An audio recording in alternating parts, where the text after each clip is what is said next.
Hi everybody, Colin Stevenson here, joined with my hero and my sensei, John Lenhart. Hi John.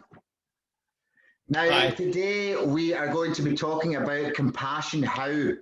Now the difference that you'll see with the whys and the hows is when we talk about the hows, we will compare it with every single other intangible driver so that we're able to explain it better. And this is how we are perceived and how we are seen and how we want to be seen, you know, while we're living our life. Now, today, John and I are talking about compassion how, and John is going to lead the way and explaining that, and we'll see where we can get to. All right, thank you. Right, so remember there's a why and a how. The why is the effect you want to see other people experience. The how is what we see. We see people's how, but we don't know why they're doing it, and then we find out their why. So what we're going to talk about is what that how looks like. So compassion how is really sweet. When you see someone who talks sweet, might even whisper, they talk so soft and nice, that's the compassion how. And a lot of times people will mistake them for a server how because they're so nice. I really like them. And it's like, did you like them because they moved to you? Or did you like them just because you just felt completely safe? Like a compassion person is just going to make you feel totally calm and totally safe. And they're going to talk that way. And the thing is, now remember, compassion why, which you are, Colin, is they want to make sure your pain gets bared. Yeah. They want to make sure your pain gets off of you so you can grow. Compassion how will literally bear that pain. When you talk to them, like, oh, that's terrible. Like as you're talking to them, you're going to see them. If you're in pain, they'll talk to you softly. And as you explain the pain, they'll start talking back to you like they're in pain too. And so that's the thing, is they are taking it on. So compassion how is gonna do that. They're the real soft, real sweet, and you'll see them because they will take on that pain. Do you know who I thought of instantly there when you started speaking? Olivia Newton-John in the film Grease. She came across exactly the way that you just described. And again, she was that nice, soft, safe. And again, she just didn't have any kind of blocks. You know, anyone was able to approach her. And it doesn't matter if it was like hard Rizzo, you know, the school kind of bully one, or if it was Patty, you know, the one the geek type person, anyone could approach her and she was completely safe. So that totally sparked a thought there with me. Right, so the sickly sweet person. So we're going to go through these 7 whys with compassion how, and you'll see where that fits in. So perceiver compassion, we've already talked about this with the perceiver why, and these are the comedians.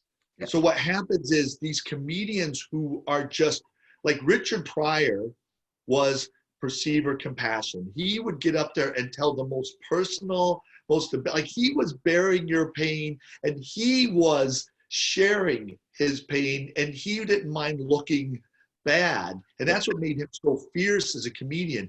And then you think about Larry David does the same thing. And in Seinfeld, George Costanza is the same way, where all of a sudden you see all this emotion in front of them. They're trying to be nice, but it's really easy for them to hulk. You'll see the hulking out the emotion. So emotion. So perceiver compassion is that, you know, you see it in front of you. We talk about John Mayer, who normally an artist, recording artist, is compassion perceiver. He's perceiver compassion. And he is just so, when you talk to him, he's just so sweet and nice. But in the back of his head, he's going, but here's what's wrong. And that's what it looks like. So. No, I love that. And again, you're talking about how he switches round and it's just like he's done a 180. So it's actually harder for him to do his job when he's programmed another way. So it shows that he's extra talented. He doesn't only follow it, but he's also aware, which is very good as well. And again, people feel what he's saying or what his words, you know, they actually take them on, and he knows how to touch people's hearts when he sings as well. Right. So teacher compassion, these are the people that they tend to be these special ed, and I'm going to say specialized special ed. So somebody who's like a speech therapist or someone who's trying to figure out a problem and dealing with a student that's got a disability. The teacher why is them figuring out the issue and solving it, but the whole time they're creating this totally safe space and they talk sweet, but they're kind of hiding the fact that they're just kind of a genius, like they're diagnosing the situation. So I look at teacher compassion that way. No, I love that. And just as you speak about that, so obviously I'm server how, which means I can jump up to compassion how at times. So I am quite straightforward.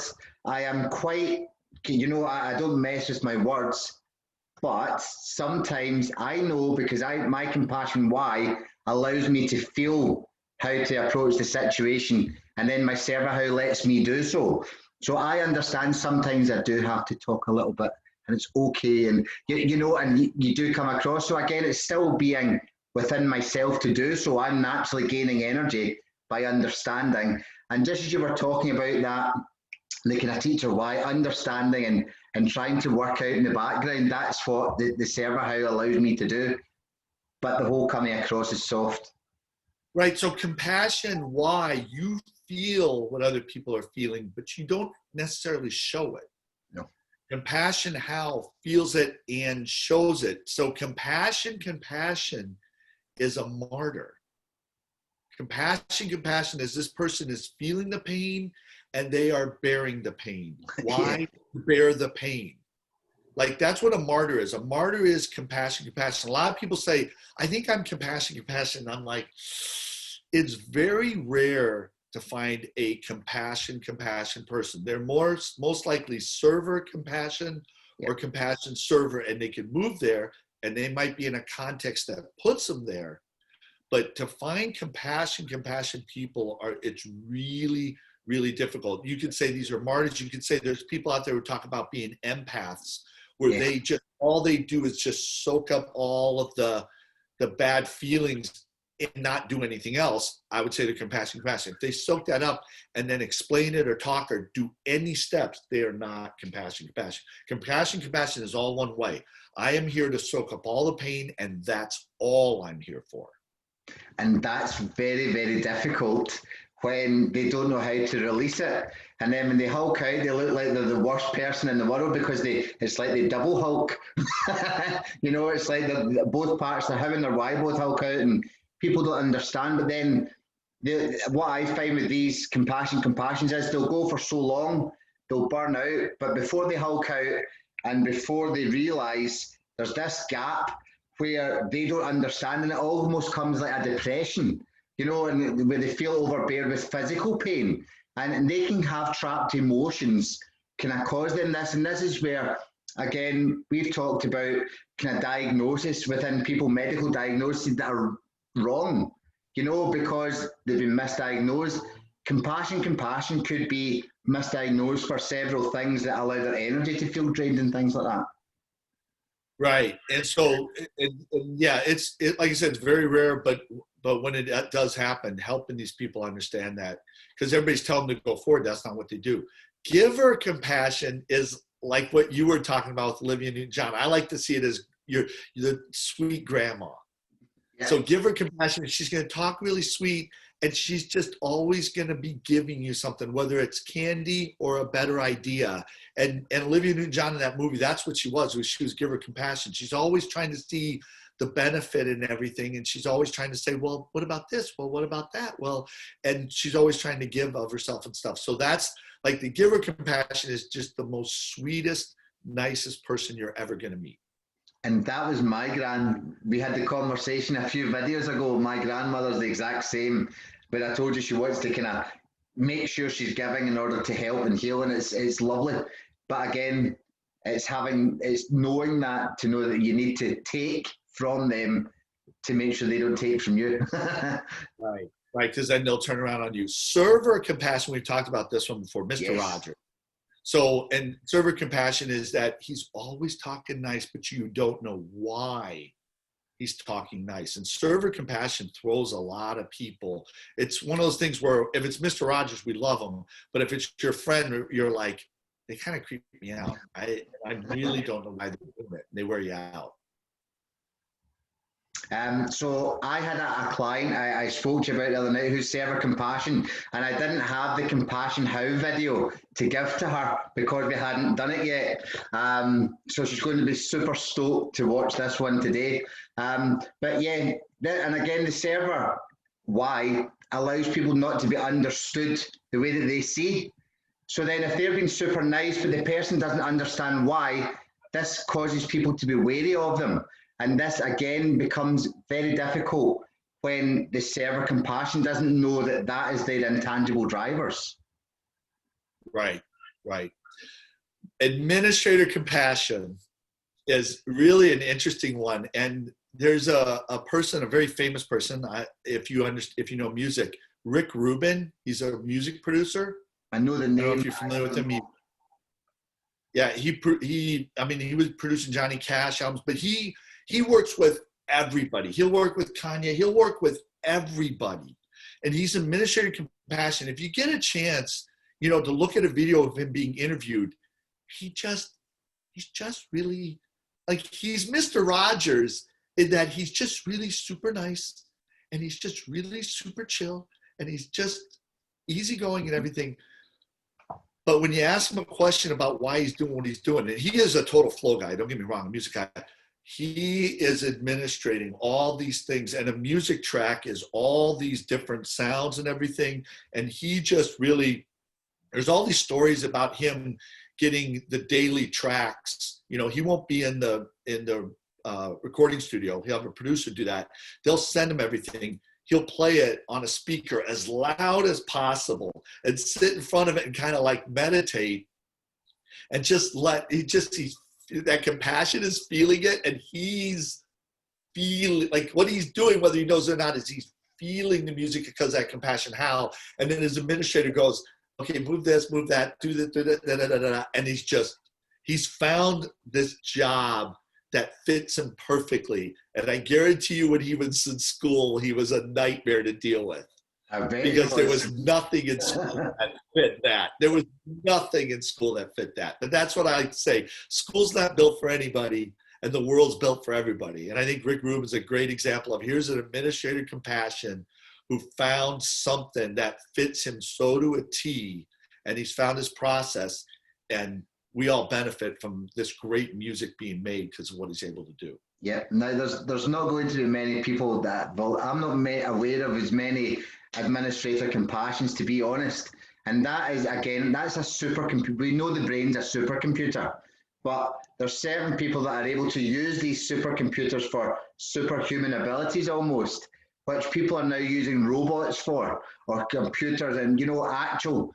And this guy will be able to do things in half the time, but it's the processing that being able to tangibly give it to somebody that takes the time. But he'll be able to do these things in a flash. And this is something that a robot will never be able to replicate ever.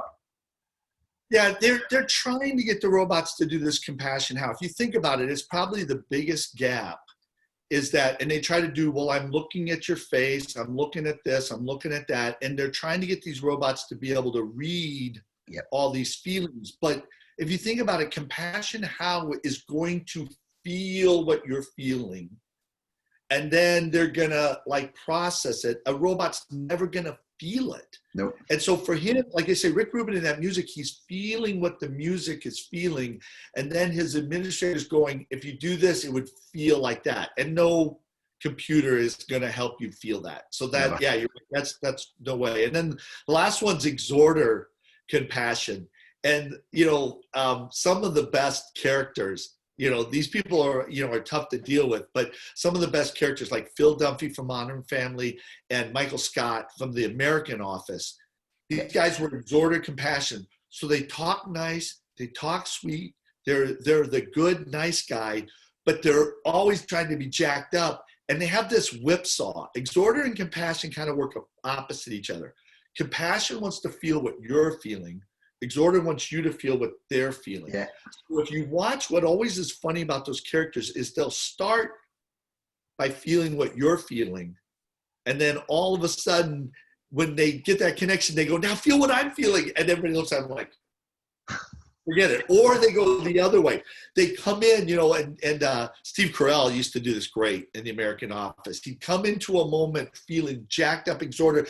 I want everybody else to be excited, and they find out Kevin might have cancer, and he's, what? Oh no. And it's like, boom, that compassion, how he's feeling Kevin's, you know, possible diagnosis, and now his exhorter's just gone because he's feeling that at such a high level. And it's funny to watch. It's, you know, it's a disconnect, but that's what that exhorted compassion is they either get them, they're trying to get everybody else exhorted, and all of a sudden someone's in pain and it's gone, or they're feeling something, and when they feel that connection, then they go, okay, now you can feel what I'm feeling. No, you don't. Okay, sorry. Yeah. So it's always funny to watch.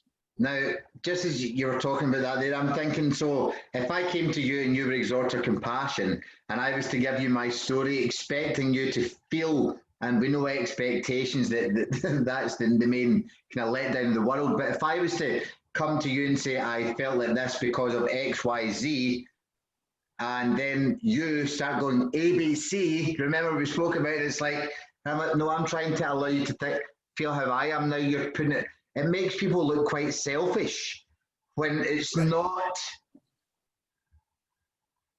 You know? Yeah, you know, you're making a good point, because one of the things I've helped people, because again, those are funny characters, but to have somebody who's actually like that, one of the things that we've learned is, if you walk up to an exhorter compassion, you want to know which one they're in. Yeah. Because if they're an exhorter, they are being selfish. If they're in compassion, they're being selfless.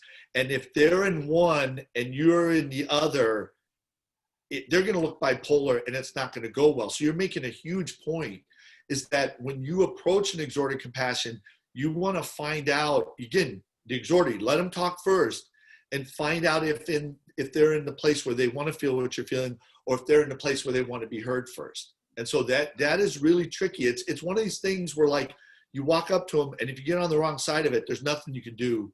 Basically, the whole conversation is a mess.